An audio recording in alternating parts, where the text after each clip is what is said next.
ನೋಡಿ, ರಾಜ್ಯದಲ್ಲಿ ಸಂಪುಟ ವಿಸ್ತರಣೆಯ ಕುರಿತಾದಂತೆ ಆಗ್ತಾ ಇರುವಂತಹ ಎಲ್ಲ ಬೆಳವಣಿಗೆಗಳನ್ನ ನೋಡ್ತಾ ಇದ್ರೆ ನಿಜಕ್ಕೂ ಒಂದ್ ಕಡೆ ಆಶ್ಚರ್ಯ ಅನ್ಸುತ್ತೆ. ಯಾಕಂತ ಹೇಳಿದ್ರೆ DK ವಾರ್ನಿಂಗ್ ಕೊಟ್ಟಿದ್ದಾರೆ. ಏನಂತ, ಅಪ್ಪಿ ತಪ್ಪಿ ನೀವು ಅಸಮಾಧಾನಗೊಂಡು ರಾಜೀನಾಮೆ ಕೊಟ್ಟೇ ಕೊಡ್ತೀನಿ ಅಂತ ಬಂದ್ರೆ ವಿಧಿ ಇಲ್ಲ, ಅಕ್ಸೆಪ್ಟ್ ಮಾಡಬೇಕಾಗತ್ತೆ ಅಂತ. ಪಾರ್ಟಿ ಬೇಕು, ಭವಿಷ್ಯ ಬೇಕು ಅಂತ ಇದ್ರೆ ಇರಿ. ಮೊನ್ನೆನೂ ಒಂದು ಉದಾಹರಣೆ ಕೊಟ್ಟರು, ಜಂಟಿ ಪ್ರೆಸ್ ಮೀಟ್ ಮಾಡಿದಂಥ ಸಂದರ್ಭದಲ್ಲೂ ಒಂದು ಉದಾಹರಣೆ ಕೊಟ್ಟರು. ಯಾರೆಲ್ಲ ಅಸಮಾಧಾನಗೊಂಡಿದ್ದೀರೋ ನೋಡಿ, ನನಗೂ ಕೂಡ 2004ರಲ್ಲಿ ಅವಕಾಶ ಸಿಕ್ಕಲಿಲ್ಲ, ಪಕ್ಷದಲ್ಲಿ ವೆಯ್ಟ್ ಮಾಡಿದೆ, ಏನಾಯಿತು, ಇವತ್ತು ನಾನು CM ಆಗಿಲ್ವಾ, ಹಾಗೆ ಸಮಯ ಅನ್ನೋದು ಬರುತ್ತೆ, ತಾಳ್ಮೆಯಿಂದ ವೆಯ್ಟ್ ಮಾಡಿ ಅಂತ ಹೇಳಿದ್ರು. ಇಲ್ಲ, ಆದರೂ ಆಗಲಿಲ್ಲ. ಒಂದು ಕಡೆ ಬೆಂಬಲಿಗರ ಪ್ರೊಟೆಸ್ಟು, ರಾಜೀನಾಮೆಯ ಪರ್ವ ಹಾಗೆ ಮುಂದುವರಿತಾ ಇದೆಯಲ್ಲ. ಈಗ ಭಾರಿ ಅಸಮಾಧಾನಗೊಂಡಿದ್ದಾರೆ, ಅಸಮಾಧಾನಗೊಂಡವರ ಮೇಲೆ ಈ ರೀತಿಯಾದಂಥ ಬೆಳವಣಿಗೆಗಳು ಕೂಡ ನಡೀತಾ ಇದೆ. ನೋಡಿ, DK ಎಚ್ಚರಿಕೆ ಬಳಿಕವೂ ಆಕ್ರೋಶ ಹೊರಹಾಕಲಾಗ್ತಾ ಇದೆ. ರಾಜೀನಾಮೆ ಕೊಟ್ಟರೆ ಕ್ಷಣದಲ್ಲೇ ಅಂಗೀಕರಿಸುವಂತ ಶಿವಕುಮಾರ್ ಹೇಳಿದ್ದಾರೆ. ನೋಡಿ, ರಾಜೀನಾಮೆ ನೀಡೋದಕ್ಕೆ ಬಂದರೆ ಕೆಲವೇ ಕ್ಷಣಗಳಲ್ಲಿ ಅಂಗೀಕರಿಸುವೆ ಅಂತ ಮುಖ್ಯಮಂತ್ರಿ DK ಶಿವಕುಮಾರ್ ಎಚ್ಚರಿಕೆ ನೀಡಿದಂತಹ ಬೆನ್ನಲ್ಲೇ ಸಚಿವ ಸ್ಥಾನದ ಆಕಾಂಕ್ಷಿಗಳ ಆಕ್ರೋಶ ಮತ್ತಷ್ಟು ದ್ವಿಗುಣಗೊಂಡಿದೆ. ಸಂಪುಟ ವಿಸ್ತರಣೆಯ ಕಸರತ್ತು ಮುಗಿತಾ ಇದ್ದಂತೆಯೇ ಎದ್ದಿರುವ ಈ ಭಿನ್ನಮತದ ಅಲೆಗಳು ಶಿವಕುಮಾರ್ ಅವರಿಗೆ ಬಿಸಿ ಮುಟ್ಟಿಸುವ ಕೆಲಸ ಆಗಿದೆ.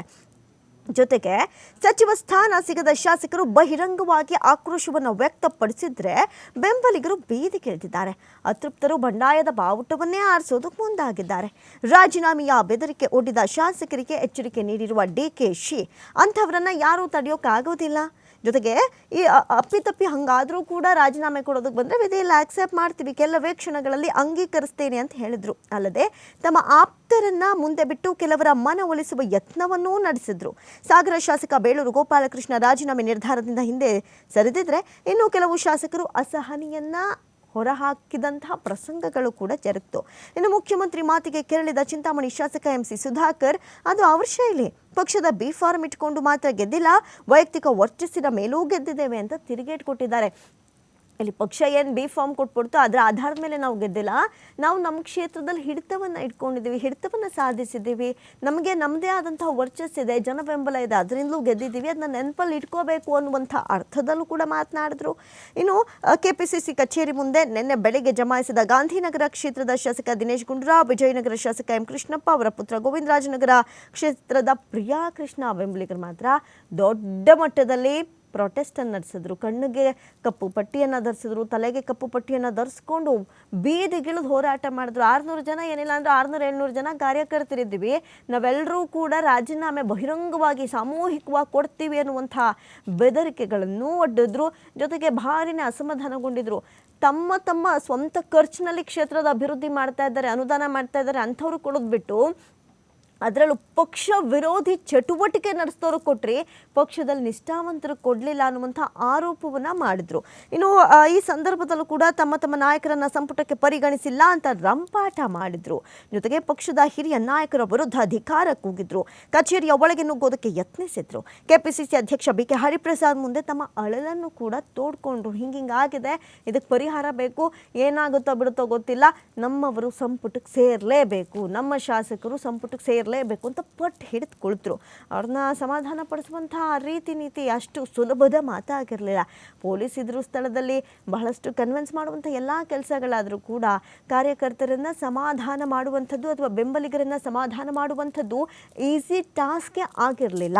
ಇನ್ನು ಪ್ರತಿಭಟನಾಕಾರರನ್ನ ಸಮಾಧಾನ ಪಡಿಸೋದಕ್ಕೆ ಯತ್ನಿಸಿದ BK ಹರಿಪ್ರಸಾದ್, KPCC ಕಚೇರಿ ಮುಂದೆ ಧಿಕ್ಕಾರ ಕೂಗುವಂತಿಲ್ಲ, ನಿಮ್ಮ ಮನವಿಯನ್ನ ನಾಯಕರಾದಂಥ ರಾಹುಲ್ ಗಾಂಧಿ ಹಾಗೂ ವೇಣುಗೋಪಾಲ್ ಮುಂದೆ ಇಡ್ತೀನಿ ಅಂತ ಕೂಡ ಈ ಸಂದರ್ಭದಲ್ಲಿ ಹೇಳಿದ್ರು. ಇನ್ನು ಸಚಿವ ಸ್ಥಾನ ಸಿಗದೇ ಇರೋದಕ್ಕೆ ಅಸಮಾಧಾನ ಹೊರಹಾಕಿದ ದಿನೇಶ್ ಗುಂಡೂರಾವ್, ನನಗೆ ಯಾಕೆ ಸಚಿವ ಸ್ಥಾನ ನೀಡಿಲ್ಲ ಅನ್ನೋ ಬಗ್ಗೆ ಕಾರಣ ಹೇಳಬೇಕಿತ್ತು. ನಮ್ಮ ಕಾರ್ಯಕರ್ತರಿಗೆ ನೋವಾಗಿದೆ, ಮೊದಲ ಬಾರಿಗೆ ನಮ್ಮ ಸಮುದಾಯದವರು ಈ ಸಂಪುಟದಲ್ಲಿ ಇಲ್ಲ, ನಾವೆಲ್ಲ ಪಕ್ಷದ ನಿಷ್ಠಾವಂತರು, ಪಕ್ಷದ ಕೆಲಸ ಮಾಡ್ಕೊಂಡು ಬಂದವರು, ಇದುವರೆಗೂ ಯಾವ ನಾಯಕರನ್ನು ಭೇಟಿ ಮಾಡಿ ಮಾತನಾಡಿಲ್ಲ, ಪ್ರತ್ಯೇಕವಾಗಿ ನಾವು ಹೈಕಮಾಂಡ್ ನಾಯಕರನ್ನ ವರಿಷ್ಠರನ್ನ ಮೀಟ್ ಮಾಡಿ ನಮಗೂ ಸಚಿವ ಸ್ಥಾನ ಕೊಡಿ ಅಂತ ನಾವು ಕೇಳಿಲ್ಲ. ಆದರೆ ನಮ್ಮ ಸಮುದಾಯಕ್ಕೆ, ನನ್ನ ಬೆಂಬಲಿಗರಿಗೆ ಅಪಾರ ಪ್ರಮಾಣದ ನೋವಾಗಿದೆ ಅಂತ ತಮ್ಮ ಅಳ್ಳನ್ನು ತೋಡ್ಕೊಂಡ್ರು. ಇದೆಲ್ಲ ಆದಮೇಲೆ ಅವಿಶ್ವಾಸ ಮಂಡಿಸಿ ಅಂತ ಹೇಳಿ ಬಸವರಾಜ ಹೊರಟ್ಟಿ ಸವಾಲು. ನೋಡಿ, ಸಭಾಪತಿ ಸ್ಥಾನಕ್ಕೆ ರಾಜೀನಾಮೆ ನೀಡುವಂತೆ ಮುಖ್ಯಮಂತ್ರಿ ನೀಡಿರುವ ಸೂಚನೆಯನ್ನು ತಿರಸ್ಕರಿಸಿರುವ ಬಸವರಾಜ ಹೊರಟ್ಟಿ ಅವರು ಸದನದಲ್ಲಿ ಅವಿಶ್ವಾಸ ನಿರ್ಣಯ ಮಂಡಿಸುವಂತೆ ಸವಾಲು ಹಾಕಿದ್ದಾರೆ. ಇಂಥ ಸವಾಲುಗಳು ಈಗ DK ಮುಂದೆ ಬ್ಯಾಕ್ ಟು ಬ್ಯಾಕ್ ಇದೆ. ಭಾರಿನೇ ಸವಾಲುಗಳನ್ನು ಎದುರಿಸ್ತಾನೆ ಬರ್ತಾ ಇದ್ದಾರೆ ಸಿಎಂ ಆದ ನಂತರದಲ್ಲಿ ಡಿ ಕೆ ಶಿವಕುಮಾರ್. ನೋಡಿ, ರಾಜ್ಯದಲ್ಲಿ ಹೊಸ ಸರ್ಕಾರ ಅಧಿಕಾರಕ್ಕೆ ಬಂದು ವಿಧಾನ ಪರಿಷತ್ನಲ್ಲಿ ಆಡಳಿತ ಪಕ್ಷದ ಸಂಖ್ಯಾಬಲ ವೃದ್ಧಿಸೋದು ಸಹಜ ಪ್ರಕ್ರಿಯೆ. ಹೌದು, ಒಂದು ಪಕ್ಷದ ಬಲ ವೃದ್ಧಿಯಾಗದೆ ಅಂತ ಸಭಾಪತಿ ಬದಲಾವಣೆಗಾಗಿ ಅವಿಶ್ವಾಸ ಮಂಡಿಸಿ ಬದಲಾವಣೆ ಮಾಡಿದ ಉದಾಹರಣೆಯೇ ಇಲ್ಲ. ಅವಿಶ್ವಾಸ ಎದುರಿಸೋದಕ್ಕೆ ನಾನು ಸಿದ್ಧ ಎಂದರು. ಇನ್ನು ನಾನು ಸ್ಥಾನದಲ್ಲಿರುವಾಗಲೇ ಎಐಸಿಸಿ ಪತ್ರದಲ್ಲಿ ಸಭಾಪತಿ ಉಪಸಭಾಪತಿ ಸ್ಥಾನಕ್ಕೆ ಹೆಸರು ಪ್ರಕಟಿಸಲಾಗಿದೆ. ಸಭಾಪತಿ ಸ್ಥಾನ ಸಾಂವಿಧಾನಿಕ ಹುದ್ದೆ, ಮೊದಲು ನೋಟಿಸ್ ಕೊಡಲಿ, ನಂತರ ಮಾತಾಡ್ತೀನಿ. ಇದು ಕಲುಷಿತ ರಾಜಕಾರಣದ ಭಾಗ, ಮನಸ್ಸಿಗೆ ಭಾರಿ ಬೇಸರ ಆಗಿದೆ ಅಂತ ಹೇಳ್ಕೊಂಡಿದ್ದಾರೆ. ಇನ್ನು ಇದೆಲ್ಲ ಒಂದು ಕಡೆ ಆದರೆ ಸಿದ್ದರಾಮಯ್ಯ ಆಪ್ತನೆಂದು ದ್ವೇಷ ಅಂತ ಹೇಳಿದ್ದಾರೆ ಸುಧಾಕರ್. ಯಾಕೆ ದ್ವೇಷ, ಯಾಕೆ ಇಲ್ಲ ಅಂದರೆ ಸಿದ್ದರಾಮಯ್ಯನವರ ಆಪ್ತ ಬಣದಲ್ಲಿ ಗುರುತಿಸ್ಕೊಂಡೆ ಅಂತಿರಬಹುದು ಅಂತ ಲೆಕ್ಕಾಚಾರ ಹಾಕಿದ್ದಾರೆ. ನೋಡಿ, ಸಿದ್ದರಾಮಯ್ಯ ಜೊತೆ ಆತ್ಮೀಯನಾಗಿದೆ ಅನ್ನುವಂಥ ಕಾರಣಕ್ಕೆ ನನ್ನನ್ನು ಸಚಿವ ಸ್ಥಾನಕ್ಕೆ ಪರಿಗಣಿಸಿಲ್ಲ. ಈ ರೀತಿಯ ದ್ವೇಷದ ನಡೆಯಿಂದ 2028ಕ್ಕೆ ಪಕ್ಷವನ್ನು ಅಧಿಕಾರಕ್ಕೆ ತರಕ್ಕಾಗೋದಿಲ್ಲ ಅಂತ ಚಿಂತಾಮಣಿ ಶಾಸಕ MC ಸುಧಾಕರ್ ಹೇಳಿದರು. ಸಿದ್ದರಾಮಯ್ಯ ಅವರು ಹಿಂದಿನ ಸರ್ಕಾರದಲ್ಲಿ ಮುಖ್ಯಮಂತ್ರಿಯಾಗಿದ್ದವರು, ಅವರಿಗೆ ನಿಷ್ಠರಾಗಿರಬೇಕಾದದ್ದು ಸಚಿವರಾದವರ ಧರ್ಮ. ಈಗ DKಶಿ ಅವರನ್ನ ನಾಯಕರು ಅಂತ ಪಕ್ಷ ಘೋಷಿಸಿದೆ. ಅವರ ನಾಯಕತ್ವವನ್ನು ನಾವು ವಿರೋಧಿಸಲ್ಲ. ಮುಂದೆ ನಗುತ್ತಾ ಹಿಂದೆ ದ್ವೇಷ ಸಾಧಿಸೋದು ಸರಿಯಲ್ಲ. ಎಲ್ಲರನ್ನ ಒಟ್ಟಿಗೆ ತೆಗೆದುಕೊಂಡು ಹೋದರೆ ಪಕ್ಷ ಮತ್ತೆ 2028ಕ್ಕೆ ಅಧಿಕಾರಕ್ಕೆ ಬರುತ್ತೆ ಅನ್ನುವಂಥ ಮಾತನ್ನು ಹೇಳಿದ್ದಾರೆ. ಇನ್ನು ಮತ್ತೊಂದು ಕಡೆ KPCC ಅಧ್ಯಕ್ಷರಾದಂಥ BK ಹರಿಪ್ರಸಾದ್ ಏನು ಹೇಳಿದ್ದಾರೆ ಅಂದರೆ, ಎಲ್ಲರ ಮನವೊಲಿಸುವಂಥ ಕೆಲಸಗಳನ್ನು ಮಾಡ್ತೀವಿ ಅಂತ. ಅಸಮಾಧಾನಗೊಂಡಿರೋರೇನು ಇಬ್ಬರ ಅವರ ಬೆಂಬಲಿಗರು, ಅವರ ಕಾರ್ಯಕರ್ತರು, ಆ ಪಕ್ಷದ ಜನ ಎಲ್ಲರೂ ಅಸಮಾಧಾನಗೊಂಡಿದ್ದಾರೆ. ಒಂದಿಬ್ಬರನ್ನ ಈಸಿಯಾಗಿ ಸಮಾಧಾನ ಮಾಡ್ಬೋದು, ಮಿಕ್ಕವರನ್ನಲ್ಲ ಅನ್ನುವಂಥ ಸಂದೇಶ ಈಗಾಗಲೇ ಮೊನ್ನೆಯಿಂದ ನಡೀತಾ ಇರುವಂಥ ಪ್ರೊಟೆಸ್ಟ್ಗಳೇ ಸಾಕ್ಷಿ. ಸೊ ಎಲ್ಲರ ಮನ ಒಲಿಸ್ತೀವಿ ಅನ್ನುವಂಥ ವಿಶ್ವಾಸವನ್ನು ವ್ಯಕ್ತಪಡಿಸಿರುವುದಿಲ್ಲ KPCC ಅಧ್ಯಕ್ಷರಾದಂಥ BK ಹರಿಪ್ರಸಾದ್. ಏನು ಹೇಳಿದ್ದಾರೆ ನೋಡೋಣ.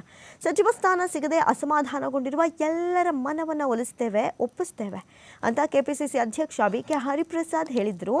ಬಹುತೇಕ ಎಲ್ಲ ಜಿಲ್ಲೆಗಳಿಗೆ ನಾವು ಪ್ರಾತಿನಿಧ್ಯ ನೀಡಿದ್ದೀವಿ. ಬೇರೆಯವರಿಗೆ ಅವಕಾಶ ನೀಡಬೇಕೆನ್ನುವಂಥ ಮಾನದಂಡದ ಕಾರಣಕ್ಕೆ ಕಳೆದ ಬಾರಿ ಸಚಿವರಾದವರಲ್ಲಿ ಕೆಲವರಿಗೆ ಈ ಬಾರಿ ಅವಕಾಶ ನೀಡಿಲ್ಲ. ಎಲ್ಲರನ್ನ ಸಮಾಧಾನ ಪಡಿಸೋಕ್ಕಾಗಲ್ಲ, ಅದಷ್ಟು ಈಸಿಯಾದ ಕೆಲಸ ಅಲ್ಲ. ಈ ಪ್ರಾತಿನಿಧ್ಯ ವಂಚಿತ ಸಮುದಾಯಗಳಿಗೆ ಅವಕಾಶ ಮಾಡಿಕೊಡಲಾಗಿದೆ ಎಂದರು. ಇನ್ನು ಪ್ರಶ್ನೆಯೊಂದಕ್ಕೆ ಪ್ರತಿಕ್ರಿಯಿಸಿದ BK ಹರಿಪ್ರಸಾದ್, ಮುಖ್ಯಮಂತ್ರಿ ಸರ್ಕಾರದಲ್ಲಿರುವವರು ರಾಜೀನಾಮೆ ಕೊಟ್ಟರೆ ಅವರು ಅಂಗೀಕರಿಸ್ತಾರೆ. ಪಕ್ಷದಲ್ಲಿರುವವರು ನನ್ನ ಬಳಿ ರಾಜೀನಾಮೆ ತೆಗೆದುಕೊಂಡು ಬಂದರೆ ನಾನು ಮಾತನಾಡಿ ಮನವೊಲಿಸ್ತೀನಿ ಅಂತ ಹೇಳಿದ್ರು. ಇದು BK ಹರಿಪ್ರಸಾದ್ ಅವರ ಮಾತಾಗಿದ್ದು. ಇನ್ನು ನಿಗಮ ಮಂಡಳಿ ರಾಜೀನಾಮೆ ಸಲ್ಲಿಸೋದಕ್ಕೆ ಮುಖ್ಯಮಂತ್ರಿ ಸೂಚನೆ. ನೋಡಿ, ನಿಗಮ ಮಂಡಳಿಗಳ ಅಧ್ಯಕ್ಷರಾಗಿರುವ ಶಾಸಕರು ತಮ್ಮ ಹುದ್ದೆಗಳಿಗೆ ರಾಜೀನಾಮೆ ನೀಡುವಂತೆ ಸೂಚಿಸುವುದಾಗಿ DKಶಿ ಹೇಳಿದರು. ಎಲ್ರಿಗೂ 2.5 ವರ್ಷ ಅಂತ ಮೊದಲೇ ಸೂಚನೆ ಕೊಟ್ಟಿದ್ವಿ. ಶಾಸಕರು ಮಂತ್ರಿಗಳಿಗೂ ಇದನ್ನು ತಿಳಿಸಿದ್ವಿ. ಮೊದಲು ಕಾರ್ಯಕರ್ತರಿಗೆ ಅಧಿಕಾರ ನೀಡಲಾಗುತ್ತೆ, ನಂತರ ಶಾಸಕರನ್ನ ಕರೆದು ಚರ್ಚಿಸಲಾಗುತ್ತೆ ಎಂದರು.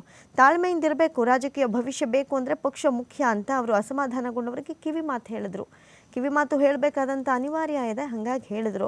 ಇನ್ನು ಹಂಗಾಮಿ ಸಭಾಧ್ಯಕ್ಷ ಹುದ್ದೆ ಬೇಡ ಅಂತ ಹೇಳ್ತಾ ಇದ್ದಾರಂತೆ ಜಯಚಂದ್ರ. ನೋಡಿ, ಹಂಗಾಮಿ ಸಭಾಧ್ಯಕ್ಷ ಹುದ್ದೆ ಸ್ವೀಕರಿಸೋದಿಲ್ಲ ಅಂತ ಶಾಸಕ TB ಜಯಚಂದ್ರ ಹೇಳಿದ್ದಾರೆ. ಸಚಿವ ಸಂಪುಟ ವಿಸ್ತರಣೆ ನೋಡಿದ್ರೆ ಬೇಸರ ಆಗುತ್ತೆ. ಹಂಗಾಮಿ ಹುದ್ದೆ ಸ್ವೀಕರಿಸಬೇಡಿ ಅಂತ ಹಲವು ಶಾಸಕರು ಸಲಹೆ ನೀಡಿದ್ದಾರೆ. ಈ ಹಿಂದೆ ಸಭಾಧ್ಯಕ್ಷ ಹುದ್ದೆಯನ್ನು ಕೂಡ ನಾನು ನಿರಾಕರಿಸಿದ್ದೆ ಅಂತ ಹೇಳಿದ್ದಾರೆ.